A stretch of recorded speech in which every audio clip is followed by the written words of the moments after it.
नमस्कार, good afternoon. मैं professor Jyoti Praveen Sharma, joint director centre for independence and partition studies, university of Delhi. आज हम आए हैं दिल्ली के विकासपुरी क्षेत्र में और यहाँ पर हम बातचीत करेंगे करमचंद गुडवानी जी से, जिनका जन्म अनडिवाइडेड इंडिया में 12 मई को 1935 को हुआ। 12 साल का वो बच्चा जो 1947 के उस दंगाई दौर और बंटवारे के दौर से गुज़र कर इधर आया, आज हम उनकी कहानी उन्हीं की ज़बानी सुनने के लिए यहाँ पर आए हैं। मिलवाना चाहूँगी गुडवानी जी से। गुडवानी जी, आप कहाँ आपका जन्म हुआ? मेरा जन्म स्टेट बहावलपुर में मोहम्मदपुर लम्मा में हुआ था। मोहम्मदपुर लम्मा में तहसील सादिकाबाद, जिला रेमियार जी और स्टेट बहावलपुर, जी। वहाँ हुआ था। और आपके पिताजी क्या करते थे? मेरे पिताजी कपड़े का काम भी करते थे, कपड़े की दुकान थी हमारी, जी। और साथ में एक सोने चांदी का आड़त का काम भी करते थे।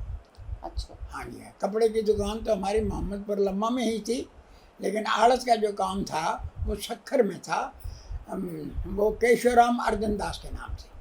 अर्जन दास जो है वो सिंधी थे और वो उनके पार्टनर थे, तो सक्खर में आया जाया करते थे। जी जी। हाँ जी, हाँ जी। आपके परिवार में और कौन? मेरे परिवार में अभी तो जो मेरे पेरेंट्स परिवार है, मेरे ताया जी थे और मेरी बुआ जी थी। तो वो ताया जी तो वहीं रहते ही थे हमारे साथ ही, और बाकी हमारे उनके जो मेरे पिताजी के चाचा जी थे, पिताजी के पिताजी, उनको भी ध्यान नहीं है क्योंकि वो बहुत ही पहले गुजर गए थे, 2.5 साल की उम्र में ही, इनकी 2.5 साल की उम्र में ही वो गुजर गए थे। मेरी दादी थी, वो रहती थी यहाँ पर हमारे साथ ही, और वो बड़ी वैष्णव तबीयत की थी। वो हमारे हाथ का खाया छुआ हुआ खाती नहीं थी, वो अपना अलग बनाती थी, अलग ही खाती थी। तो उनके 3 ही बच्चे थे, एक मेरे ताया जी हो गए, एक मेरे पिताजी हो गए, एक मेरी बुआ जी हो गए। सर, आपकी उम्र लगभग 12 साल रही होगी। हाँ जी, बिल्कुल 12 साल ही थी। आपको थोड़ा भी एहसास है बंटवारे का, या उसके मायने क्या थे? नहीं, उस वक्त तो ऐसा लगता नहीं था। एक्चुअली क्या है कि बंटवारा तो अब जो हुआ है इसके बारे में उस वक्त हम तो नहीं सोचते थे कि ऐसा बंटवारा होगा, लेकिन ये है कि मेरे पिताजी जो है वो बहुत ही दूरअंदेश थे। दूरअंदेश आप समझती हैं ना? जी जी। दूरअंदेश थे, और वो क्योंकि सक्खर आया जाया करते थे तो उनका ये अनुमान था कि कहीं ना कहीं गड़बड़ हो रही है, हमें शायद यहाँ से छोड़ करके जाना पड़ेगा। वो उनके अंडरस्टैंडिंग थी। तो उस वक्त उन्होंने क्या किया कि अपने, उनकी उस वक्त उम्र रही होगी 34-35 साल की, उन्होंने 2-3 अपने एज ग्रुप के 2 आदमी और लिए कि भाई यहाँ पर जो है ना कोई दंगा फसाद होने वाला है, हो जाएगा, कब होगा कब नहीं होगा ये नहीं कह सकता, पर मैं समझता हूँ कि भाई यहाँ से हमें छोड़ के जाना पड़ेगा। तो इसीलिए उन्होंने कहा कि भाई चलो हम देख के आते हैं किसी और जगह पर जहाँ पर हम ठहर सकें, रह सकें, कारोबार कर सकें, ऐसा उन्होंने ये सोचा था। तो 2-3 दोस्तों को, अपनी हम उम्र को ले करके वो यहाँ पर आए, दिल्ली आए, कुरुक्षेत्र आए, अम्बाला आए, और जगह जो जो भी होती थी। तो वो उनका जो नज़रिया रहता था वो ये रहता था कि जहाँ पर ज़रख़ेज़ ज़मीन हो, उपजाऊ ज़मीन हो, क्योंकि वहाँ पर भी हमारे पास ज़मीन होती थी, तो ज़मीन की जो है पैदावार बहुत होती थी, उससे आमदनी भी बहुत होती थी, कारोबार तो सिर्फ नाम मात्र होता था। तो वो ज़मीन जो है उनको कुरुक्षेत्र में बहुत अच्छी लगी, तो उन्होंने कुरुक्षेत्र में देखा कि भाई यहाँ पर आकर के हम बसेंगे। एक और जगह भी है उसके पास, एक तरावड़ी है जगह, वहाँ पर भी उनको जो है लगा कि भाई वहाँ की ज़मीन भी बहुत अच्छी है। तो तीनों ने यही सोचा कि भाई यहाँ पर आकर के रहेंगे। तो अब मेरे पिताजी ने, मैं लाला जी बोलता हूँ, मेरे मुँह में लाला जी निकल आएगा, तो मेरे पिताजी ने ये कहा कि भाई देखो भाई हम कुरुक्षेत्र में आकर के रहेंगे, बेटर ये है कि हम अपनी फैमिली ले आए तो अच्छा है अभी से ही। सर, ये बंटवारे से पहले ही उन्होंने अनुमान लगा लिया। पहले अनुमान था उनको, क्योंकि सक्खर जाया करते, रोडी जाया करते थे, और जब वो दूर दूर कराची जाया करते थे, बहुत दूर दूर जाते थे, तो उनको ये अनुमान था कि ये गड़बड़ होने वाली है। दूरअंदेश थे। उस समय की राजनीति जो चल रही थी, हाँ, उसको समझ पा रहे थे। हाँ, तो वो समझ पा रहे थे, मैं तो नहीं समझता था, वो समझ पा रहे थे। तो इसीलिए उन्होंने कहा भी तो वहाँ जाकर के जब घर में इनको बोला भी तुम जो है कैसे चाहते हो कि भाई यहाँ मकान लिया जाए, किराए पर ले चले। जी। तो वो दोनों कहने लगे देखो भाई हम जब घर में जाएंगे भाइयों से बच्चों से जो भी है, पहले सलाह मुझे, बच्चे तो छोटे छोटे थे, लेकिन फिर भी सलाह करेंगे और फिर हम आकर के मकान लेंगे। तो ये कहने लगे भाई मैं तो मकान किराए का लेके जाऊँगा, ऐसे नहीं जाऊँगा। तो उन्होंने क्या किया, कुरुक्षेत्र में एक चौरस टाइप के पहले कोठियाँ होती थी, तो उसको पूछा उन्होंने मालिक मकान से भी हाल ही बढ़ा है, आपने ये किराए पर देना है? तो उन्होंने कहा जी दे देंगे। कहने लगे कितना किराया होगा? तो उन्होंने कहा जी 1 रुपये महीना होगा। तो उन्होंने कहा अच्छा ये 12 रुपये लो, और मेरा 1 साल का हो गया और ताला लगा लिया। उसके सामने ही एक प्राइमरी स्कूल था। फिर उन्होंने तिरावड़ी में जाकर के भी एक मकान देखा कि शायद वहाँ बसना हो, तो उन्होंने वहाँ भी एक मकान देखा और किराया था उसका 8 आने महीना। तो 6 रुपये वहाँ पर भी दिया और 1 साल के लिए बुक कर दिया, और तब ये तीनों वापस आ गए। सर ये कब की बात रही होगी? ये है 46 की बात है। अच्छा, तो 46 में ही 46 अंदाजा लगना शुरू हो गया, अंदाजा हो गया था कि अगर आज़ादी आएगी हाँ तो बंटवारा भी साथ आएगा। हाँ, ये भी बंटवारा होगा तो फिर हमको यहाँ से जाना पड़ेगा। अच्छा, ये ऐसा लग रहा था इनके दिमाग में था, और ये पॉजिटिव थिंकिंग थी इनकी। तो वहाँ पर जब उन्होंने कहा जा कर के अपने भाइयों से, अपने चाचा जी से, उनसे कहा कि आप अपनी ज़मीनें बेचो, मकान बेचो और यहाँ से चलो, तो सारे कहते थे, क्योंकि छोटे से ये सब थे, कहते थे तू तो पागल हो गया है। कभी भी जो है हुक्मरान जो है बदल जाते हैं, रियाया वहीं की वहीं रहती है। रियाया का मतलब पब्लिक जो है वहीं रहती है। तो उन्होंने इसको इसे चुप करा दिया करते थे। तो इन्होंने कहा नहीं ऐसा नहीं है, इसको जो है ना आपको हमको जाना पड़ेगा इस बार, जो है ऐसा मत सोचो, यहाँ पर मकान बेचो, ज़मीन बेचो, वहाँ चलो, वहाँ चल के रहेंगे, अपने अपने मकान खरीद लेंगे, अपना अपना बिजनेस करेंगे। कुरुक्षेत्र में हमारे पास ज़मीन बहुत अच्छी है, वहाँ खरीद सकते हैं। लेकिन कोई नहीं मानते थे, इनको जो है चुप करा देते थे, समझे? तो सर उस समय जो बाद में हिस्सेदारी में भारत की आया, हाँ। उस वक्त आपके रिश्तेदार यहाँ पहले भी रहते थे? नहीं, कोई नहीं रहता, कोई रहता नहीं, सब उधर ही आपके उधर ही, सब उधर ही थे, हमारे रिश्तेदारी सारी उधर ही थी। और आपके परिवार में आपके भाई बहन कितने?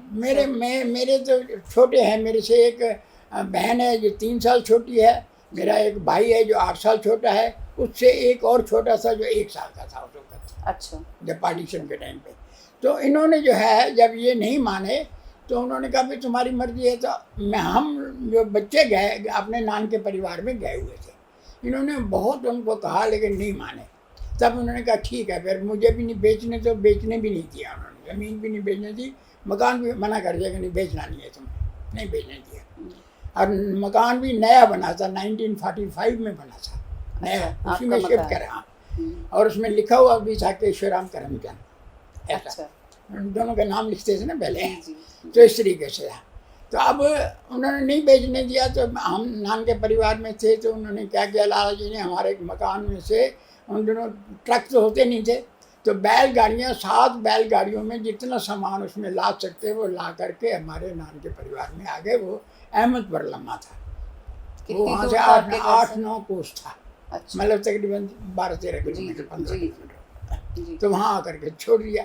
अब इधर भी उन्होंने कहा कि भाई जैसे है आप ऐसा करो, छोड़ो यहाँ से। मेरे नाना जी, नाना एक्चुअल नाना के भाई थे, नाना नहीं थे मेरे, नानी थी मेरी, तो उनको मामा थे, मामी का कज़न ब्रदर था, वो सारे थे।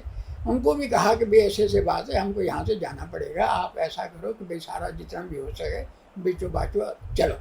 लेकिन तो सर आपको मतलब थोड़ा तैयारी करने का आपको वक्त मिल गया, वक्त जैसे कई परिवारों को बिल्कुल नहीं मिला, पर इन्होंने नहीं करने दिया हमें। फिर इन्होंने भी जो है मना कर दिया कि नहीं जाना नहीं है, किसी को नहीं जाना है। तो यहाँ तक हो गया। इसी दौरान में फिर दोबारा जो है वापस लाला जी चले गए, नहीं माने तो लाला जी चले गए। फिर हम अपने गांव में रह रहे थे, तो उन दिनों जो है ये खटपट चालू हो गई थी। अच्छा। जब खटपट चालू हो गई तो उस वक्त उन्होंने अपने जो हमारा गांव था मोहम्मदपुर लम्मा, उसमें घरों को जो है 3 गलियां जाती थी, एक गली, दूसरी गली, तीसरी गली थे, बाकी सारा बाजार था सीधा जी, लंबा बाजार था। तो उन तीनों गलियों में इन्होंने देखा कि भैया लूट मार चालू हो गई है। तो उन्होंने क्या किया कि यहाँ पर नाकेबंदी कर दी, नाकेबंदी कैसे जो इस गली में जो पहला मकान है इसमें उन्होंने जो है अपने सोडे की बोतलें रखी, पत्थर रखे, मिट्टी रखी और ये हिदायत कर दी गई थी कि भाई शाम को 6 बजे तक 7 बजे तक सारे खाना खा के लेडीज़ यहाँ सोया करेंगी, आदमी यहाँ सोया करेंगे, 10-12 आदमी जो है रोज़ के पहरा दिया करेंगे। अच्छा, चौकीदारी करेंगे। तो एक दिन ऐसा भी आ गया जब पहरे देते देते उन लोगों को पता लग गया भी आज 150 आदमी आ रहा है लूटपाट के लिए। अब दुकानें होती थी, अब दुकानों में तो पता है अब उठा के तो ले ही नहीं जाना लोगों ने, तो चाहे लूटते हैं तो लूटे, आगे भी इनकी पीछे भी इनकी। तो इसीलिए जो है वो आए, तो इन्होंने 12 आदमी ने आकर के कहा भाई आज तो आ रहे हैं बहुत सारे आदमी, तो उन्होंने कहा ठीक है आप अंदर आ जाओ। तो वो जो है लूटने जाए, लूटने दो। सर जो एक 11-12 साल का करमचंद था, हाँ, उसको ये सब कैसे दिख रहा था? सब अब दिख रहा आपका था। स्कूल, आपका काम, मैं उस वक्त कैसे? वहाँ नहीं था, मैं तो नान के परिवार में था। अच्छा लेकिन वो जो है देख रहे, उन्होंने जो मुझे बताया पिताजी ने सर, भी। तो उस वक्त आपका स्कूल छूट गया फिर? हाँ, स्कूल तो मैं 5वीं क्लास पढ़ा तो उस वक्त छूट गया था। 5वीं अच्छा। मैंने फर्स्ट डिवीजन में की थी। वहाँ पर जी। एक प्राइमरी स्कूल होता था बस, जिसको स्कूल नहीं बोलते थे, वहाँ मदरसा बोलते थे। आपको स्कूल याद है अपना? हाँ बिल्कुल, पूरी तरह बहुत से याद अच्छे है, से। पूरी तरह से। तख्ती लिखते थे उसको भी याद है, अच्छा, कलम से लिखते थे, तख्ती लिखते थे, दवात होती थी, सब कुछ होता था। अपना कोई दोस्त याद है? हाँ दोस्त थे, लेकिन वो कोई मर आ गए, कोई नहीं, मतलब बहुत। हाँ वैसे? फिर भी मिले, कई आदमी मिले, अच्छा, बाद में भी बाद मिले में आप? मिले, यहाँ भी मिले थे। अच्छा। मैं क्योंकि राजपुरा टाउन जो है ना, हमारा राजपुरा टाउन, जी। वो सारा हमारी बहावलपुर लोगों के ही भरा हुआ है। अच्छा। हमारी खासकर हमारी स्टेट बहावलपुर के जो हाँ, स्टेट थी हमारी, उनके बहुत सारे आदमी उधर हैं, स्पेशली रहीम यार खां के और मुल्तान के और क्या नाम है अपने हमारे तहसील सादिकाबाद के, ये सारे लोग वहाँ पर थे। तो राजपुरा सारा बसा ही हमारी भाषा का है सारा। बहुत बड़ी भाषा जो है मुल्तान के साथ मिलती जुलती है।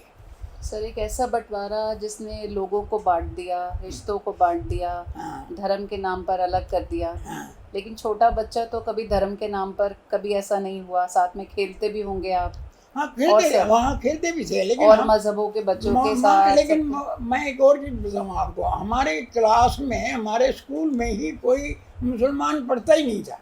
अच्छा। कोई था ही नहीं, कोई पढ़ने वाले थे ही नहीं। वो सारा एक्चुअली हमारी जो आबादी थी वहाँ पर 83% थी और 17% मुसलमान, नहीं 17% हमारी थी और 83% मुसलमान थे, अच्छा। 83%। लेकिन वो जितने भी थे वो सारे अपने उसमें मजदूरी तबका, खेतों में काम करना, दूसरे काम करना। यहाँ तक कि भी अगर हमारे यहाँ आया है, हमने उसको खाना खिलाया है, तो हमने उसके लिए प्लेट जो भी उसके खाने पीने के सामान होता था वो एक जगह रखते थे, उसको कहते थे उठा के लिया, उसमें डाला, खाया, उसने साफ़ किया और वहाँ रख दिया, ऐसा होता था। तो इसीलिए जो है उनकी आबादी ज़्यादा थी, लेकिन काम जो है वो मिनियल करते थे, बड़े काम नहीं करते थे, दुकानदारी नहीं जी, करते जी, थे। जो जी। पढ़ने वाले बच्चे थे सारे मोस्टली हिंदू होते थे। अच्छा। हाँ, मुसलमान बहुत, मैं हमारी क्लास में नहीं, हमारे सारे स्कूल में ही कोई नहीं था। और कुछ आपको याद है अपने गली मोहल्ले का? हाँ कुछ और? बिल्कुल याद है। हम जो है कंचे खेलते थे। अच्छा, वो खेलते थे क्या, वो जो है क्या कहते हैं इसके, गुल्ली डंडा खेलते थे, डंडा, गुल्ली हाँ। डंडा खेलते थे। फिर हमको वो जगह भी याद है जहाँ पर जो है हम कबड्डी खेलते थे, वो करते हैं, वो खेलते थे। जी, तो जी। इस तरीके से कई खेलें खेलते थे, हमें याद है बिल्कुल ही, कल की तरह याद है। हाँ जी। तो फिर कैसे शुरुआत हुई सर? फिर क्या शुरुआत बात- वही बता रहा हूँ आपको कि जब इन वहाँ पर भी ऐसे हो गया ना हमारे घर में, फिर ये माम हमारे नान के परिवार में आए, लाला जी हमारे, और ये सारा जो उस दिन जो है लूटने के लिए आए थे। तो उन्होंने एक तरफ सोचा भाई जरा गलियों में चलें। जब एक गली में चले गए, उन्होंने जो है वहाँ से बोतलें फेंकी, पत्थर फेंके, 2-4 देखे उन्होंने, भाई यहाँ तो इंतजाम है इनका, हम अंदर नहीं घुस सकते, तो वापस चले गए। एक जगह पर जो है ज़रा जिद करने लगे, ज़्यादा जाने लगे, तो उन्होंने एक नारियल भी फेंक दिया। जब पटाखा हुआ तो वो भाग गए। फिर वो गलियों में नहीं घुसे, वहाँ पर जितना लूटना सा लेट गए, चले गए। तो अब इनको पता लग गया ना भाई ये है, अब सारे समझने लगे कि भाई हमें जाना पड़ेगा। जब ये फिर नान के परिवार में आए, हमारे ससुर साहब से मिले, सास से मिले, तो इनको कहा भाई ऐसे ऐसे बात है, भाई चलो आप। तो पहले तो ना इनकार कर रहे थे, फिर इन्होंने कहा अच्छा ठीक है, तो आप अपनी बेटी को रख लो, मैं अपने बच्चों को लेके जा रहा हूँ। उन्होंने ये कहा नहीं नहीं नहीं ऐसी बात है तो फिर अपने इनको भी ले जाओ, फिर इनको कहा यहाँ छोड़ना है। तो एक डेट हमने फिक्स कर ली भाई, ये 15 दिन बाद हम यहाँ से चले जाएंगे। सामान हमारा गया हुआ था इसमें बैलगाड़ियों में, तो हम चले जाएंगे। हमें पता था भाई हम बड़ा सेफ साउंड सब कुछ जितना भी है हमने ले जाएंगे। एक चीज़ और बता, फिर उसमें क्या हुआ कि एक मेरा ताया जी का लड़का बड़ा, वो आए किसी जगह से, तो वो जो है मुसलमानी भेष पहन कर के आए, क्योंकि उनको पता लग गया कि मारकाट हो जाएगी अगर मुसलमान ना दिखे तो मार देंगे, तो इसलिए वो बच के तो आ गए हैं। वो हमारे नान के परिवार में रेलवे स्टेशन था, हमारे घर में उसमें नहीं था, हमारे शहर में। तो वहाँ पर आए तो आकर के ताया बोलते हैं चाचा जी अंकल जी आपने जो है अब गाड़ी में नहीं जाना है, गाड़ी में जाओगे तो मर कट जाओगे, अब कोई फ़ायदा नहीं है गाड़ी में जाने का। अब हमारे मामा जी भी तैयार हो गए, अच्छा भी कोई ना कोई तरीका सोचते हैं, कुछ और तरीके से चलेंगे। अब सारे रियलाइज़ करने लगे कि अगर पहले चले जाते महीना 2 महीने जितने से आप कह रहे हो तो हम बच जाते हैं, समझे कि नहीं। तो अब क्या है, अब जैसा भी है, अब जाएंगे ऐसे ट्रेन से जा नहीं सकते। तो ये सब 1946 की बात है, 1946 की एंड की, 47 में शुरुआत हुई थी सर। तो जब ये अंदेशा हो गया था कि यहाँ गड़बड़ी होने वाली है, यहाँ बंटवारा हो सकता है, तो जो भी आपकी ज़मीन जायदाद, जो भी आपके मकान थे, वो क्या सब आप दे पाए, बेच पाए? नहीं, बेचने का उनको पता था कि हमारे पास मिलने है, कौन खरीदेगा, कोई खरीदता ही नहीं था। फिर न मकान खरीदेगा न जमीन, उनको पता ही है हमारी तो है ही, आज नहीं तो कल इनको भागना पड़ेगा। तो नेचुरली देने पर था कि भाई हम खरीदें इसे, तो वो तो छोड़ के आना ही पड़ता। तो इस हालात में सर तब तक इसका मतलब ये है कि कारोबार पे भी बहुत फर्क आ चुका होगा। बहुत फर्क, कारोबार ख़त्म ही हो गया, सब जगह ख़त्म हो गया। तो क्या हुआ कि जब देखा भाई अब जो है जाना है, तो मेरे मामा भी तैयार हो गए वहाँ से कि भाई चलो ठीक है। मामा की फैमिली थी तो वो 6 मेंबर थे, 6 मेंबर हमारी फैमिली थे। अब 12 जने हैं, जाएँ कैसे, कहाँ से जाएंगे, ये सोच में पड़ गए। ट्रेन से जा नहीं सकते, बसें हैं नहीं, तो कैसे जाएं। तो फिर उनका जो है कुछ जानकार मुसलमान थे, बहुत ज़्यादा जानकार थे, जिसके ऊपर विश्वास रखा जा सकता था। तो उनसे मुलाकात की, उन्होंने कहा भाई हम आपको छोड़ के आएंगे वहाँ हमारी स्टेट भावलपुर से जो जैसलमेर पड़ता है ना, जैसलमेर के जो आगे के गांव हैं, एक रामगढ़ है, एक किशनगढ़ है, तो वो जो है नज़दीक पड़ते हैं। नज़दीक मतलब नियरेस्ट पॉसिबल है, मैं तकरीबन 70-80 किलोमीटर होगा, 60-70 किलोमीटर होगा, exactly I don't know, but इतना ही होगा। तो उन्होंने ये कहा भाई इस रास्ते से हम आपको ले चलेंगे, ऊँटों पर ले चलेंगे, समझे कि नहीं। तो भरोसा कर लिया था? भरोसा हमने कर लिया, क्योंकि मामा जी के ख़ास आदमी थे। तो हमने जो है जितना भी सामान था हमने जो है भाई ऊँटों के ऊपर ला देंगे। तो वो एक ऊँट के ऊपर सारा सामान हमारा ले गए अपने गांव में, जितना भी हम ले जा सकते थे। लेकिन सोने को कैसे रखा, आपको एक बताऊं कि मेरे नाना जी थे, मामा जी थे, उनकी है इनकी ज्वेलरी की दुकान थी। अच्छा। तो उन्होंने मान लो मेरे पास 15 तोले सोना है, मेरी माँ के पास, उसने सारा तोल दिया। मामी के पास है, उन्होंने भी वो किया। तो उन्होंने एक तार बनाई, सारी पूरी लंबी तार। अच्छा। लंबी तार बनाई, सारा गला दिया, गला के लंबी तार बना दी जी। तार बनाने के बाद उनकी भी बनी, हमारी भी बनी। तो एक जो रोटी के लिए जो था वो होती है छब्बी बोलते हैं हम, जानते हैं ना उनकी, उसकी तो पंखुड़ियों वाली वो उसके अंदर तार डाली और साथ में उतर बनाते गए। वो दोनों तारें जो उसमें अंदर, उसमें 15-20 तोले हमारा था, 15-20 तोले उनका भी होगा, वो थे। वो सारा लग गया, उसमें रोटी बनाते थे, नॉर्मली रखते थे, किसी को ये नहीं पता था। अब वो रोटी भी लेके जा रहे थे हम, तो हमने कहा भाई ठीक है चलेंगे। तो सारा सामान तो वो ले गए। अब हमको जाना था, तो हम रात को 9 बजे चांदनी रात में हम सारे घर से निकले। तो हमें पैदल जाना था उनके गांव तक। गांव था तकरीबन 8-9 किलोमीटर था उनका गांव। तो वहाँ गए हम, अंडरग्राउंड है। अंडरग्राउंड का मतलब ये है कि बाकी जगह किसी को पता नहीं था। हम आए गए रात को 12 बजे के करीब पहुँचे। तो हम उनके हाथ का खाते नहीं थे। उन्होंने जो है हमें खाना वाना, आटा वाटा दिया, और तो ने बनाया, खाए पिए। 2 दिन हम वहाँ रहे। तो उनको भी, तो ऊँटों का भी इंतज़ाम करना था, ड्राइवरों का भी इंतज़ाम करना था जो ले के जाएंगे हमको। तो उन्होंने ऊँट भी तैयार किए, 9 आदमी जो है वो भी तैयार किए, जो आदमी हमको ले के जाएंगे, और कॉन्फिडेंशियल भी होने चाहिए, ये भी बात थी। तो बिल्कुल। फिर एक रात को हम ऐसे ही 8-9 बजे के करीब फिर हम रवाना हुए। सर है उस ना? समय जब आप यूं ही निकल लिए, हाँ। किसी ने और ने शक नहीं किया? हाँ, मैं या बता कुछ? रहा हूँ, आगे हाँ। बता रहा हूँ ना। जी जी। तो वहाँ से तो चले गए, वहाँ से कोई बात नहीं। आगे एक छोटी सी नहर पड़ती थी, अच्छा। जिसमें से इनका इरादा था कि हम इस नहर को ऊँटों से ही पार कर लेंगे, समझे नहीं? जी तो जी। ऐसे ही एक जगह एक आदमी मिल गया हो। अब मैं सोचता हूँ कि वो कॉन्फिडेंशियल नहीं था, उसने जो है जानबूझ के हमें मिसगाइड किया। उसने ये कहा, भाई यहाँ से क्यों जा रहे हो तुम, पुलिया से जाओ, पुलिया में आराम से जाओ, क्या जरूरत है यहाँ से जाने की।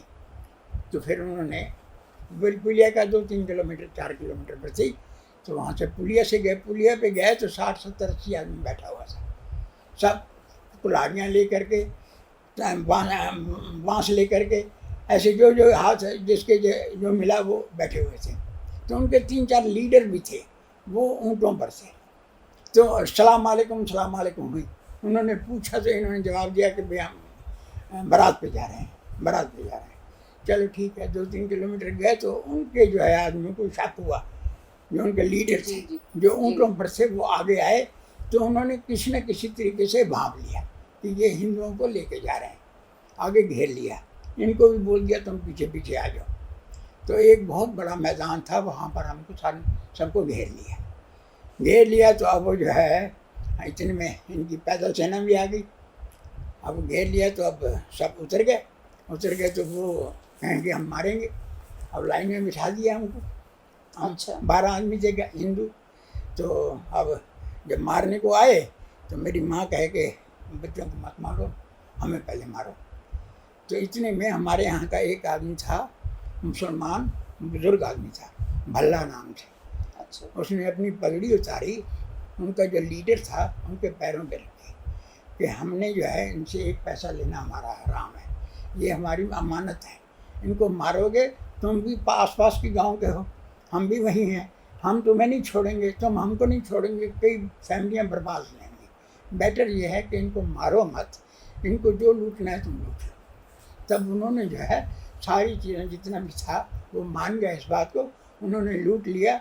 वो रोटी की छब्बी भी ले गए, पानी सिर्फ पानी बचा था और कुछ नहीं बचा था। लाला जी सिगरेट पीते थे, सिगरेट भी ले गए, मतलब कोई चीज़ उन्होंने छोड़ी नहीं हमारी। एक ऊँट भी ले गए साथ में, उसमें लाद करके। तो आपने जो कुछ भी उठाया था घर से सब गया, सब कुछ ले गए? सब कुछ गया। हमारे पास पैसे हो, जेवर हो, कुछ सब? भी नहीं था हमारे पास। हमारे पास सिर्फ पानी बचा था जो मश्क में था। तो धीरे धीरे 5-4 किलोमीटर 6 किलोमीटर हम जो है वो भी रहे। 5-6 किलोमीटर हम जो गलत भी चले गए, मतलब फिर दोबारा पहुंच गए। तो एक रामगढ़ है, रामगढ़ नहीं कृष्णगढ़ है, जो जैसलमेर का लास्ट गांव है, जो ऑन द बॉर्डर है। तो उसमें 10-12 घर थे से, मतलब जहाँ लूटा हमको, और लूट करके हम जब आए तो 5-6 किलोमीटर रास्ता भी हम भूल गए, पहुँच गए रामगढ़ में पहुँचे। रामगढ़ एक बहुत बड़ा किला बना हुआ था और साथ में 10-12 घर थे वहाँ पर, सिर्फ 10-12 घर। तो किले में हम गए, वहाँ का जो SHO था उसने हमें बिठाया, पूछा कैसे है क्या क्या। तो हमने बताया भी हम तो हिंदू हैं 12, और बाकी हमारे साथ जो है 9 आदमी जो है मुसलमान हैं, जो हमें छोड़ने के लिए आए हैं। तो इस तरीके से हम आए हैं। तो कहने लगे कोई बात नहीं, बैठो यहाँ पर। तो उनको भी खाना खिलाया, हमको भी खाना खिलाया। कहाँ से खाना खिलाया? वो 10-12 घरों से ले के आ गए। उनसे कहा खाना बना करके जो कुछ भी है वो ला कर खाना खिलाया, हमको भी खिलाया, उनको भी खिलाया। वो वापस चले गए और हम वहाँ रहे। तो 1 दिन रहे, 2 दिन रहे, ऐसे ही मांग करके खाना आ रहा था। 2 दिन तक खाया। तो मेरे लाला जी ने और मेरे मामा जी ने, मामा जी की फैमिली थी, मैं हमारी, मेरे लाला जी और मेरे मामा जी ने कहा देखो भाई, हम जो है ना अपनी कारोबारी आदमी हैं, हम ऐसे रोज़ का ऐसे नहीं खा सकते मांग करके। हमें तो ऐसी जगह भेजो जहाँ हम अपना कोई भी काम कर सकें, ताकि हम अपने बच्चों को खिला सकें, पिला सकें, जो भी है। तो उन्होंने कहा कोई बात नहीं, आप रहो 2 दिन, फिर हम जो है आपको भेजेंगे। अब वहाँ कोई सड़क वड़क नहीं थी, सब ऊँटों का रास्ता था। तो उन्होंने फिर ऊँट किए, ड्राइवर किए, और उन्होंने SHO ने हम सब घर के 12 आदमियों को भेजा। आगे आता है रामगढ़।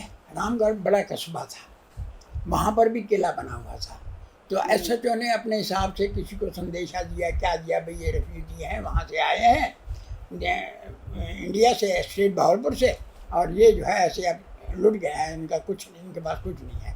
तो वहाँ गए तो उन्होंने भी 1-2 दिन ऐसे मांग करके खाना खिला दिया, और उसके बाद इन्होंने कहा भाई हमें काम दिलाओ, हम काम करेंगे फिर खाएंगे।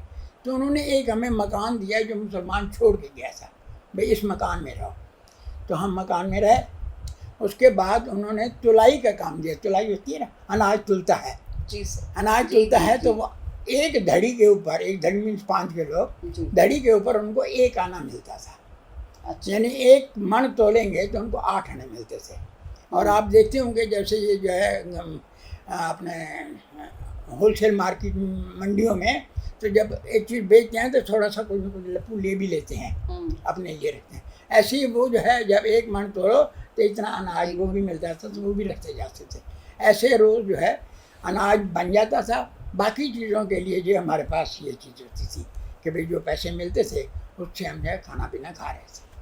अब इससे पहले मैं आपको थोड़ा सा बताऊं कि लाला जी जब आए थे तो इन्होंने माना नहीं, हम किराया दे गए थे। तो लाला जी हमारे वहाँ गए तो उन्होंने बहुत कहा उनको कि भाई आप चलो, कोई ना कोई जन नहीं आने के लिए तैयार हुआ। तो मेरी दादी जो थी वो वैष्णो थी, इसलिए वो उसको लेके आ गए। और एक हमारे पास मुसलमान नौकर भी होता था मनोहर नाम का, उसको भी लिया है कि भाई आप वहाँ चलो। तो किराया तो दिया हुआ था, तो वहाँ पर आकर के वो रहने लग गई। उसको पैसे भी दिया है कि भाई ऐसे खर्चे बच्चे के लिए उसको दे दिए।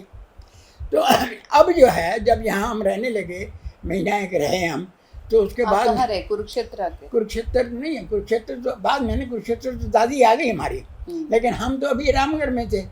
तो रामगढ़ में मेरे पिताजी ने मेरे मामा को कहा भाई अब हमारा घर तो है ही उधर, किराए पर लिया हुआ है, तो मैं बच्चों को छोड़ आता हूँ, फिर मैं वापस आ जाता हूँ 10-12 दिनों में। तो कहने लगे ठीक है। तो वो काम करते रहे वहाँ पर, मामी भी वहाँ रही, नानी भी वहाँ रही। और ये जो है हम बच्चों को लेकर के यहाँ पर आ गए। उन दिनों किराए वगैरह भी बंद हो गए थे, किराया गाड़ी का नहीं देते थे, ट्रेन का भी नहीं देते थे, क्या ही नहीं हमारे पास, कहाँ से देते इतना। तो इसीलिए कुरुक्षेत्र में आए। कुरुक्षेत्र में आकर के उस मकान में हमको रखा। अब उस मकान में रखने के बाद 2-3 दिन रहे तो फिर वहाँ पर जो है गवर्नमेंट ने एक राशन चालू कर दिया था। आटा, नमक और चने की दाल, ये 3 चीज़ें रोज़ के रोज़ देते थे। अगर 4 बंदे हैं तो 4 बंदों के हिसाब से, 6 हैं तो 6 के हिसाब से, 2 हैं तो 2 के हिसाब से। दुकान पे जाना, वो ले आना। तो मैं वो ले आता है, राशन कार्ड बन गया और मैं ले आने लगा। तो अब लाला जी वापस जाने लगे तो मैंने कहा लाला जी ये आटा तो मिलता है हमें, दाल भी मिल गई, नमक भी मिल गया, बाकी चीज़ें भी चाहिए, फ्रूट चाहिए, सब्ज़ी चाहिए, नमक मिर्च मसाला चाहिए, और कई चीज़ें हैं वो कहाँ से लाएंगे। तो उन्होंने कहा बेटा मैं सोच रहा हूँ मैं भी इसका, तो आप ऐसा करो, कहता है कि एक फट्टा बनवाओ, एक फट्टा इतना चौड़ा, तो उसमें 4 दीवारी बनाओ, ऐसे 4 दीवारी बनाओ, और उसमें 2 सुराख करो, उसमें रस्सी डालो, उसके अंदर बीड़ी सिगरेट ये जो है बेचते हैं वो बेचो, मैं तुम्हें 50 रुपये देता हूँ, वो बेचो, जो उससे प्रॉफिट होगा उससे वो चीज़ लेना। वो उन्होंने कहा। तो उस हालत में उन्होंने क्या किया कि भाई वो उन्होंने कह दिया, मैंने वो फट्टा भी बनवाया, वो भी कराया, जहाँ कारपेंटर के पास थोड़े से पैसे लगते थे वो बना लिया। उसके बाद जो है होलसेल में 50 रुपये में काफ़ी कुछ आ जाता था, तो उसमें बेचते थे। तो वो क्या नाम है, कई टाइप की सीटें होती थी, माचिस हो गई, बीड़ियाँ हो गई, सारी चीज़ें बेचता था। उसमें 2-2.5 रुपये रोज़ के बन जाता था। उससे मेरा सब्जी वब्जी का काम हो रहा था। लाला जी हमारे चले गए वापस, वहाँ पर काम करने लग गए। और वहाँ पर भी जब 3-4 महीने काम किया उन्होंने, तो उसके बाद वहाँ के लोगों ने जो तुलाई करते थे उन्होंने ऑब्जेक्शन किया कि ये जो है कैसे ये कर रहे हैं, हम कहाँ जाएँ। तो उन्होंने तुलवाने से मना कर दिया कि नहीं हम अब इनको नहीं देंगे। तो मेरे लाला जी जो है, क्योंकि आपको पता है भाई वो बहुत दूरंदेश भी थे और बहुत डेयरिंग भी थे, वो सीधे जैसलमेर गए। जैसलमेर के महाराजा से मिलने के लिए अर्जी थी। अच्छा। तो महाराजा से जा कर के उनको जब टाइम मिला तो उनके साथ जा कर के मिले कि भाई हम तो वैसे तो बड़े कारोबारी आदमी हैं, हमारे पास बहुत भगवान की दया से बहुत था, पर हम तो लुट गया, अब हमारे पास कुछ भी नहीं है। एक तुलाई का काम कर रहे हैं, वो भी अब नहीं करने दे रहे हैं, हम कहाँ जाएँ, कैसे जाएँ। तो उन्होंने कहा ठीक है तो खजाने में क्या दोगे? कहने लगे जो आपका हुक्म होगा दे देंगे, हमें कोई दिक्कत नहीं, कुछ ना कुछ मिलेगा ना, हमें कोई दिक्कत नहीं हमें। तो उन्होंने ऐसा सोचा, फिर उन्होंने कहा ठीक है आप 25% जो है खजाने में जमा कराओगे, अपनी आमदनी का, अपनी आमदनी का जो भी मिलेगा उसमें से 8 आने मिलते हैं, 2 आने आपको देने। तो उन्होंने एक फरमान जारी किया, फरमान लिखते थे ना, फरमान जारी किया कि इनको जो है तौलाई पे रखा जाए, दूसरों को मत रखो, इनको रखो और 1 रुपया मन का दो, 8 आने के बजाय 1 रुपया मन का, और 4 आने ये जो है उसमें जमा कराएंगे खजाने में। तो ये तो और अच्छी बात है जी, 8 आने की जगह 12 आने मिलने लग गए।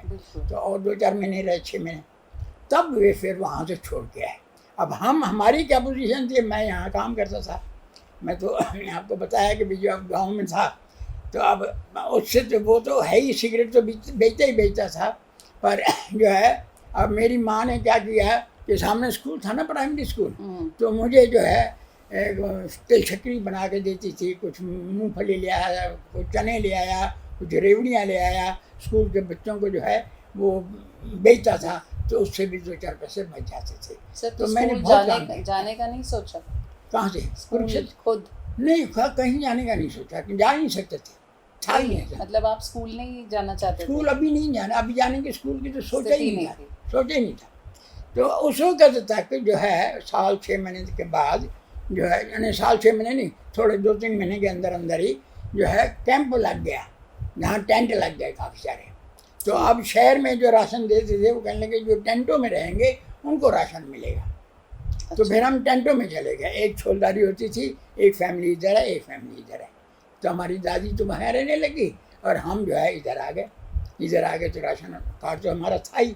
फिर हमको यहाँ मतलब इस समय तक मूवमेंट बहुत तेज होगी लोगों की अब। हाँ, मूवमेंट ज़्यादा हो गई। लोग कैसे कैसे आए, ट्रेनों में आए, ट्रेनों में कट के आए, कई जो है वहाँ से आ रहे थे तो रास्ते में काट दिया। जब इनके RSS के बंदों को पता लगा कि भाई ऐसे काट दिया, तो कहने की कोई बात नहीं, यहाँ से जब जा रहे उनको भी काट के भेजा, लो तुम भी लो, उनको भी काट के भेजा।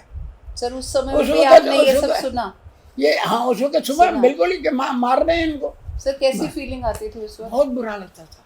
अब क्या करें, अब देखो ना, एक आदमी ने जाना है, अब घर से नहीं छोड़ के जाएगा तो तू भी मरेगा ही, तो उसने तो जाना है किसी न किसी तरीके से। सेफ हो गया तो वेरी गुड, नहीं है कट गया तो कट गया, क्या कर सकते हैं। आप ये बताइए ना, आपको जाना है, आपने मकान भी छोड़ना है, अगले ने लूट लिया, बाहर निकाल दिया, यहाँ भी मार रहे हैं, वही ना जो भी तरीका मिल रहा है, भाई ट्रेन में जाओ, भाई इसमें जाओ, तो वो उसमें जा रहे थे। कई आदमी पैदल जा रहे थे, पैदल जाते थे, तो पैदल अगर थोड़ा सा टेढ़ा वो मार देते थे उसको कि सीधा चलो। अब बताओ कैसे करेगा आदमी। सर तो एक डर और दहशत का माहौल, डर और दहशत का बहुत माहौल था। तो उस हालत में जो है बेबी कैंप बन गए। तो कैंप में हम चले गए, एक साइड में हम रहते थे, एक साइड में दूसरी एक फैमिली रहती थी, ऐसे करने। तो उस वक्त जो है हमने पढ़ने की सोची कि राशन पूरा मिल रहा था, काम मैं कर ही रहा था, थोड़ा बहुत वो भी करता रहा, और स्कूल में भी गया, 5वीं क्लास पास कर चुका था, 6वीं में दाखिल हुआ, 7वीं करी। फिर उसके बाद जो है कैंप में से लोग जो है अपने अपने कारोबार को छोड़ रहे थे, दूसरे पुराने कार को। मेरे लाला जी और मामा जी भी छोड़ के आ गए वहाँ से। तो वो दिल्ली में आए, वो उन्होंने राशन नहीं लिया, वहाँ कुरुक्षेत्र में नहीं गए, वहाँ दिल्ली में आए। तो दिल्ली में जो पुरानी रेलवे स्टेशन है उसके सामने जो है उन्होंने खोखे बनाए, लकड़ी के खोखे बनाए, और खोखे बना के उसमें एक दुकान बनाई, ऊपर सोने का सिस्टम, और पीछे जो है किचन विचन और रहने का। तो इसमें रहने लगे और अपने काम करने लग गए, जो भी मर्चेंडाइज। तो आप और आपका परिवार अभी नहीं आए? हम अभी कुरुक्षेत्र में थे, तो हम रह रहे थे उधर। तो आते थे कुरुक्षेत्र में, आते थे चले जाते थे, आते थे चले जाते थे। तो मैंने 8वीं क्लास वहाँ पर एक शेख चिली का मकबरा था, वहाँ पर मिडिल स्कूल था, वहाँ से मैंने 8वीं क्लास पास की और फर्स्ट डिवीज़न में दी। तो लास्ट में फादर ने कहा मुझे कि अब मैं तुम्हें दिल्ली में पढ़ाऊँगा, तुम दिल्ली में आ जाओ। फैमिली जो है, हमने महेंद्रगढ़ एक जगह है रेवाड़ी के पास, तो भाई उनको वहाँ भेजेंगे। तो महेंद्रगढ़ में जाकर के बहुत सारे मकान थे मुसलमानों के, बहुत सारी फैमिलियाँ उधर ही चली गई, इधर ही रहेंगे। सर तो कुरुक्षेत्र में आप लगभग 1950 तक रहे क्या? नहीं, 1950 तक नहीं रहे हम वहाँ पर। जो है ज़्यादा से ज़्यादा 1 साल 1.5 साल रहे, 1.5 साल रहे। उसके बाद हम इधर आ गए। तो क्योंकि जब मैं तो जो है इधर ही पढ़ाई करी। 52 में 50 में तो इधर आ ही गए थे महेंद्रगढ़ में। ठीक है। तो महेंद्रगढ़ में आए तो पहले उन्होंने कहा था लाला जी ने कि भाई तुम दिल्ली में पढ़ो, दिल्ली में ही मैं तुम्हें यहाँ पर मेरे साथ रहना, इधर ही पढ़ाएंगे। तो मैंने कहा चलो ठीक है। यहाँ पर छुट्टियाँ चालू हो गई थी 2 महीने की, 2 महीने इंतजार किया। उसके बाद वो कहने लगे नहीं महेंद्रगढ़ में ही पढ़ना। महेंद्रगढ़ गए तो वहाँ पर 2 महीने की छुट्टी चालू हुई थी, फिर 2 महीने बेकार गए। तो अब काम भी कर रहा था, कभी कुछ बेचता था, कभी कुछ बेचता था, आइसक्रीम बेचता था। उनकी दुकान पे भी इतना काम नहीं होता था, फैमिली भी बड़ी हो गई थी, 6 मेंबर से 7 मेंबर हो गए थे ऐसे। तो उस हालत में मैं जो है वहाँ काम कर रहा था। तो 2 महीने, महीना 1.5 महीना जो और गुजर गया। तो इस दौरान में नारनौल एक जगह महेंद्रगढ़ के पास है, तो वहाँ से एक सज्जन आए, मेरे पिताजी के दोस्त थे काफ़ी। तो आकर के मेरे से पूछते हैं बेटा तुम कौन सी क्लास में है? मैंने कहा मैं 8वीं पास करके आया हूँ, 9वीं में भी दाखिल नहीं हुआ, अगले साल होंगे। तो मेरे 6 महीने तो बेकार चले गए। अब मैं अगले, कमाल है, कैसे नहीं पढ़ेगा, बेकार में साल गुजार दिया। मेरे लाला जी को भी बहुत गुस्से हुए, कहने लगे मैं रह करके इसको दाखिल करके जाऊँगा। अब मैं उस स्कूल के अंदर जहाँ पर हाई स्कूल था वहाँ पर आइसक्रीम बेचता था, एक एक आने। उसी स्कूल के अंदर ही बहुत सारे कस्टमर मेरे से, तो मैं वहाँ बेचता था। कभी कोई चीज़ बेचनी, कभी कोई, मैं आइसक्रीम भी बेचता था मैं। तो फिर मास्टर तो देखते ही है ना कि आइसक्रीम बेच रहा है कौन है कौन है। उनको क्या पता मैं पढ़ा लिखा हूँ नहीं हूँ, अनपढ़ हूँ, जो भी है। तो इसमें जब वो ले गए मुझे दाखिले के लिए 9वीं में, तो मास्टर के पास ले गए। कैसा ये तो हमारा लड़का है, कैसे इसको मैं दाखिल करूँगा? सारा दिन तो यहाँ आइसक्रीम बेचता है, ये यहाँ स्कूल में ही बेचता है, तो मैं इसको दाखिल नहीं करूँगा। तो कहने लगे जी ऐसा है, ये है, गरीब आदमी है, साल बेकार हो जाएगा, ये है, जितनी मिन्नतें करी उसने। तो वो नहीं माना, कहता है मैं फेल होने वालों की गिनती में सबसे टॉप करेगा ये, तो कैसे दाखिल करूँगा, इसको नहीं करेंगे। सर ये सुन के तो बहुत दुख पहुँचता है, बहुत दुख पहुँचा ना। तो फिर इसके बाद जब ऐसा पहुँचा तो फिर एक हेड मास्टर, सेकंड मास्टर थे, सरदार जी थे जी, समझे नहीं, उन दिन तो हेड मास्टर और सेकंड मास्टर कहते थे, आजकल तो प्रिंसिपल वगैरह कहते हैं ना। तो सेकंड मास्टर को जो है अप्रोच करवाई। तो फिर वो तो इस बात पर मान गए कि 8 महीने जो हो गुजर गए हैं उसकी फीस देनी पड़ेगी। That it self was a very big thing. 3 रुपये 25 पैसे, उन दिनों 25 पैसे नहीं होते थे, 3 रुपये कुछ आने ऐसे था। तो उन्होंने कहा ठीक है जी 8 महीने का हम वो दे देंगे। उस बेचारे ने उसको पैसे दिए, 25-26 रुपये लगे, वो दाखिला हो गया। तो वो हेड मास्टर जो है हमें मैथमेटिक्स पढ़ाते थे। तो फिर जब क्लास में बैठा तो एक काम दे दिया उन्होंने कुछ। अब मैं दूसरे दिन तो करके नहीं जा सकता, मेरा बैकग्राउंड भी तो बने ना थोड़ा, तभी तो मैं करके जा सकता हूँ ना। तो मैं करके नहीं गया। तो दूसरे दिन उन्होंने पूछा कि क्या आपने जो लड़के काम नहीं करके आए खड़े हो जाओ। तो मैं भी खड़ा हो गया, 2-3 आदमी और भी थे। तो वहाँ पर सारी क्लास के अंदर 40-42 लड़कों की क्लास थी। कहने लगे ये टॉप करेगा, फेल होने वालों में सबसे टॉप करेगा ये लड़का, अभी हमने दाखिल तो किया, ये टॉप करेगा सबसे। तो मुझे भी थोड़ा सा जोश आया। मैंने कहा सर ये जितनी भी है ना 40 आदमी हैं, इसमें मैं कम से कम 20 नंबर पे आऊँगा, मैं फेल होने वालों में से नहीं, पास होऊंगा जरूर। बिल्कुल, समझे कि नहीं, ऐसे था। तो मैंने भी अपना ऐसा कह दिया। कहने के बाद फिर वो जो है खैर हो गया। अब मैंने जो है जितने भी मेरे कस्टमर थे आइसक्रीम के, जो क्लास वाले थे, उनके घर जा कर के उनसे सीख करके, उनके पिछले थोड़ा बहुत बैकग्राउंड तो मेरा अच्छा था, फर्स्ट डिवीजन था 8वीं में। तो मैथमेटिक्स में खास कर हेड मास्टर पढ़ाते थे मैथमेटिक्स, तो उसका मैं बहुत ज़्यादा ध्यान रखता। सर मुझे अगर कल खड़ा भी करें उस पर बोर्ड पे, तो फिर मैं ब्लैक बोर्ड पे कर सकूँ। तो उसकी खास आप रोज़ प्रैक्टिस करते थे? हाँ वो करता था। और आपके भाई बहन भी सर उसी स्कूल में गए क्या? नहीं, उसी में नहीं गए, वो दूसरी क्लास उसमें पढ़े। अच्छा। तो फिर मैं जो है पढ़ रहा था। तो फिर उसके बाद जो है जब भी कुछ पूछे थे तो मैं जवाब दे देता था। 4 महीने गुजर गए तो मैं 40 में मेरे 8वें नंबर पर पास हुआ, और मैथमेटिक्स में मेरे पूरे 200 के 200 आए उसमें। तो बहुत खुश हुए वो। और उसके बाद उन्होंने कहा कि मेरी गैर हाजिरी में क्लास ये लेगा। मैं क्लास लिया करता था मैथमेटिक्स, ऐसा होता था। तो उसके बाद उन्होंने जो है 10वीं जब हुई तो उसमें जो है साइंस, मैं साइंस स्टूडेंट था, तो साइंस के टीचर हमारा शुरू में चला गया। जी। कहीं ट्रांसफ़र हो गया और उसके बाद कोई रिप्लेसमेंट नहीं आई। जी। तो 6-8 महीने गुजर गए तो हमने कहा ये तो फेल हो जाएंगे, मैं फेल हो गया तो आगे पढ़ नहीं पाऊँगा, बड़ा मुश्किल हो जाएगा, बिल्कुल, बड़ी बिल्कुल, कंडीशन बिल्कुल, हमारी ऐसी है। बिल्कुल। तो फिर मैं गया उनके पास, एक मास्टर संसारचंद जी होते थे, वो सिविक साइजन पढ़ाते थे। मैंने कहा जी आप मुझे ले लो कि मैं सिविक साइजन में आ जाऊँ तो जानते तो थे भी लड़का अच्छा है, पढ़ने में अच्छा है, तो भाई मैं ले लूँगा, कोई दिक्कत नहीं। तो फिर मैंने हेड मास्टर साहब से कहा, मैंने कहा हेड मास्टर साहब बात ये है कि हमारा साइंस स्टूडेंट है नहीं, साइंस का टीचर है नहीं, और मैं अगर साइंस में प्रैक्टिकल में कोई फेल तो फेल है, साइंस में फेल है तो फेल है, इसलिए जो है मैं रिस्क नहीं ले सकता, I want to join civic season. और मैंने मास्टर संसार के उनसे पूछ भी लिया है। तो उन्होंने कहा नहीं बेटा ऐसा नहीं है, मैं तुम्हें साइंस पढ़ाऊँगा। वो खुद फिर क्लास लेने लग गए। अच्छा। तो महीना 1.5 महीना उन्होंने पढ़ाई, उसके बाद प्रैक्टिकल के लिए कोई एक और आ गया, 2 महीने पहले उसने प्रैक्टिकल कुछ करा अच्छे दिए। लोगों से भी तो आपकी मुलाकात होती गई। हाँ, तो इस तरीके से 12 स्टूडेंट थे हम साइंस स्टूडेंट, जिसमें सिर्फ 2 पास हुए। एक मैं था, मैं फर्स्ट डिवीज़न ली, और एक और लड़का था जिसने सेकंड डिवीज़न ली। सारे बेचारे फेल हो गए साइंस के ना होने की वजह से। अब मैं फर्स्ट डिवीजनर हो गया, फर्स्ट डिवीजनर विद साइंस। तो 4 लड़के फर्स्ट डिवीजनर थे, 3 संस्कृत के थे, एक मैं था। तो गांव में जाता था ना, तो सब यही बोलते, वो देखो देखो रेफ्यूजी का लड़का है, इसने फर्स्ट डिवीजन लिया, इसने फर्स्ट डिवीजन लिया, ऐसे बोलते थे। ऐसे रेफ्यूजी करके बुलाते थे? रेफ्यूजी करके। सर दुख नहीं होता था? हैं रेफ्यूजी तो क्या कर सकते हैं। नहीं सर, अब विस्थापित तो हैं, अपनी जड़ों से हिला दिए गए हैं। ठीक है, तो अब ऐसा है, वो रेफ्यूजी ये बोलते थे, शरणार्थी या रेफ्यूजी ऐसा बोलते थे। तो फिर जो है, अब मैंने जो है उसके बाद मैं कॉलेज में जाना चाहता था। अब मेरे पिताजी जो है, वो जो मैं आपको बताया उधर स्टॉल लगाए हुए थे ना उन्होंने, तो स्टॉल जो है ख़त्म करने थे गवर्नमेंट ने।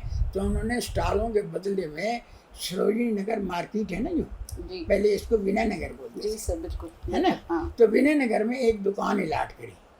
अच्छा। कि आप यहाँ से छोड़ो, ये हमने खाली कराना है सारा।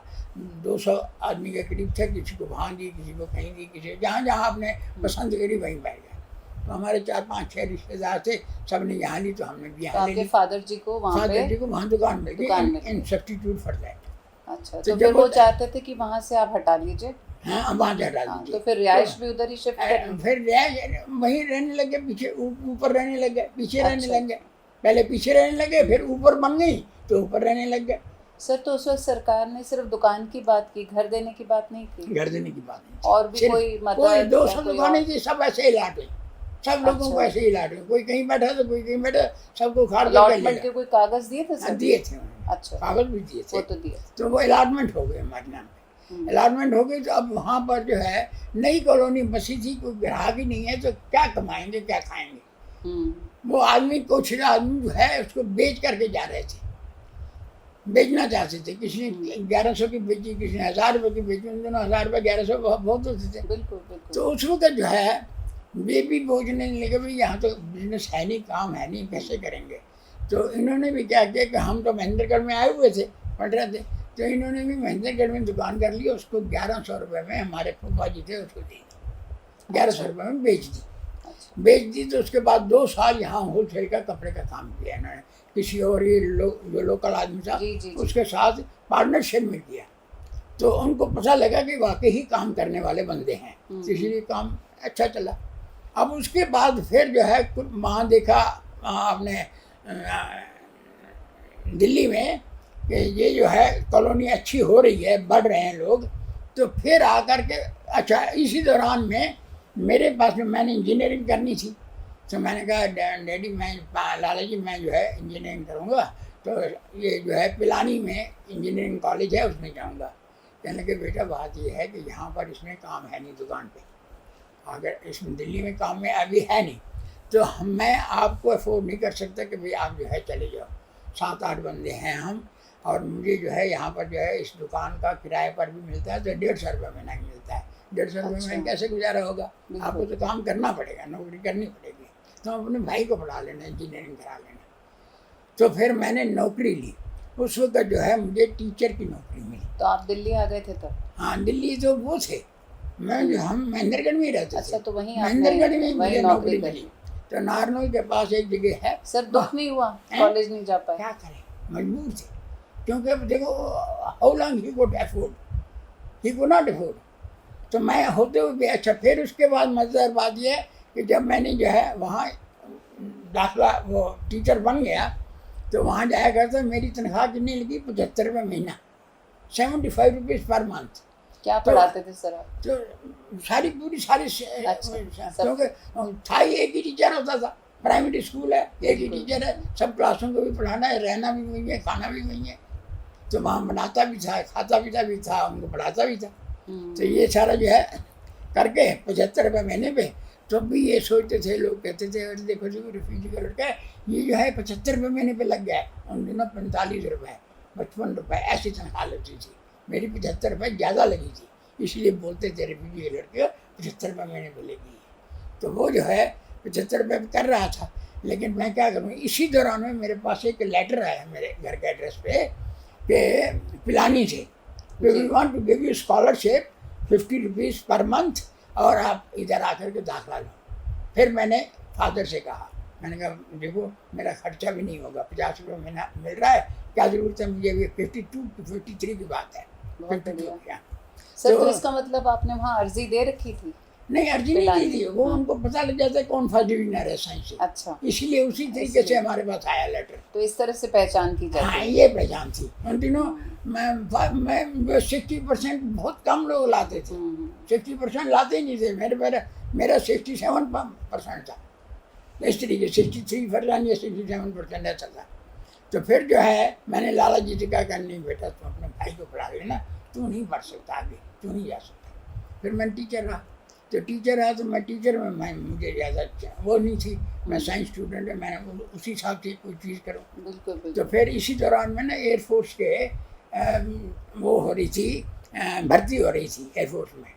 अच्छा, एयरफोर्स में एनरोलमेंट हो रही तो थी। पिताजी पिलाने के लिए भी नहीं माने? है वो वजीफा मिलने के बाद भी? हाँ ना, तब भी नहीं माने। अच्छा। नहीं माने।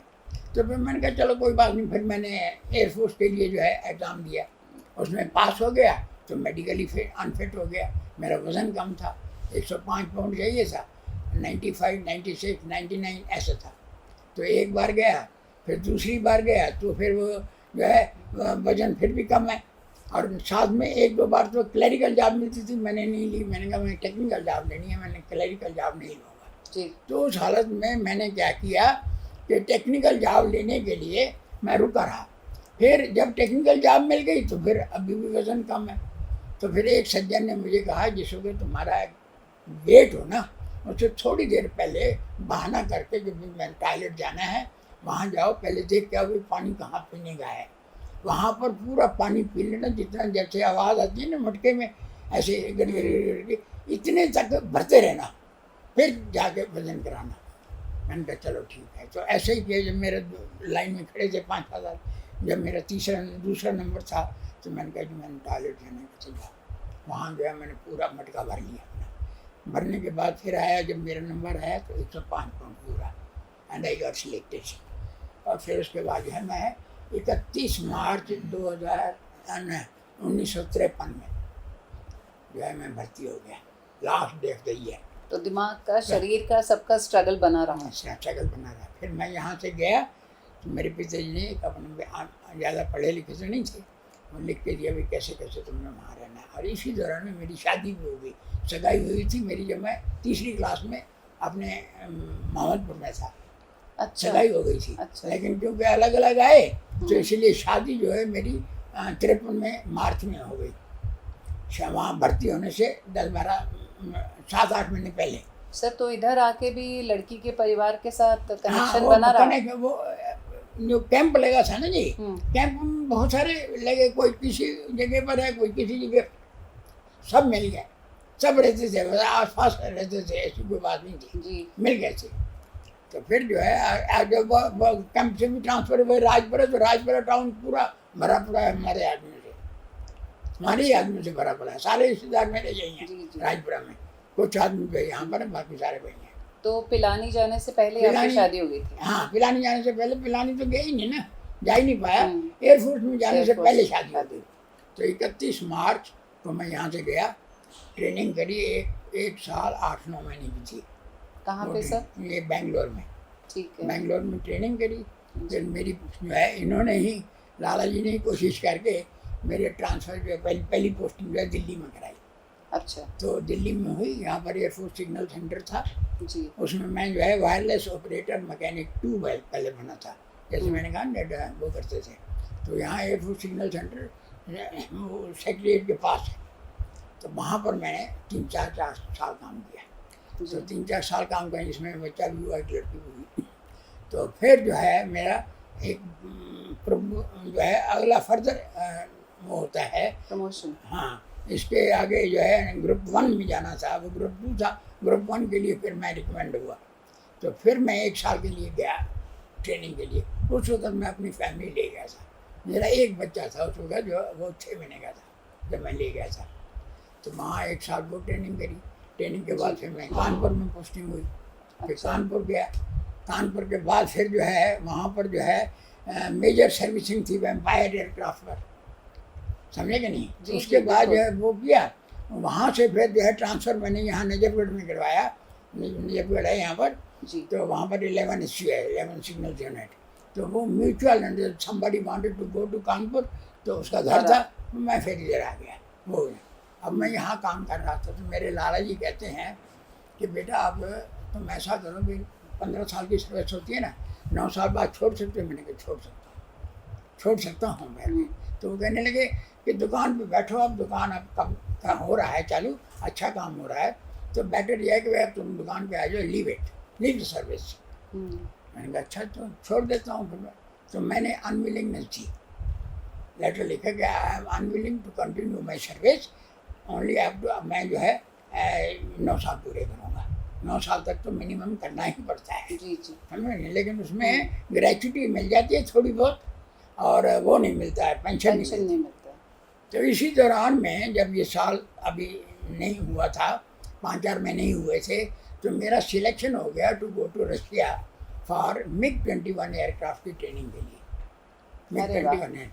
तो मैंने फिर लाला जी से कहा, मैंने कहा लाला जी ऐसा है कि भाई बाहर जाने का मौका आराम से मिलता है, मिल रहा है। वहाँ पर 6 महीने की ट्रेनिंग है, साल की ट्रेनिंग है, वो करके आ जाऊँगा। कौन से साल की बात है सर? ये है जी, आपको बताऊँ 62 की बात है। अच्छा 62 की। तो मैं जो है उन्होंने कहा फिर क्या चाहते हो। मैंने कहा मैं कंटिन्यू करना चाहता हूँ, मैं अपनी जो अनविलिंगनेस है वापस ले लेना चाहता हूँ। कहने ठीक है, गो एट। तो मैंने वो अनविलिंगनेस वापस ली। उसमें एक कंडीशन होती है कि once you go for training at least you have to serve for 6 years. तो मैंने 6 ईयर्स भी पूरे हो रहे थे, पेंशनेबल भी जॉब हो जाएगी, तो मैंने इसीलिए जो है कंटिन्यू करी।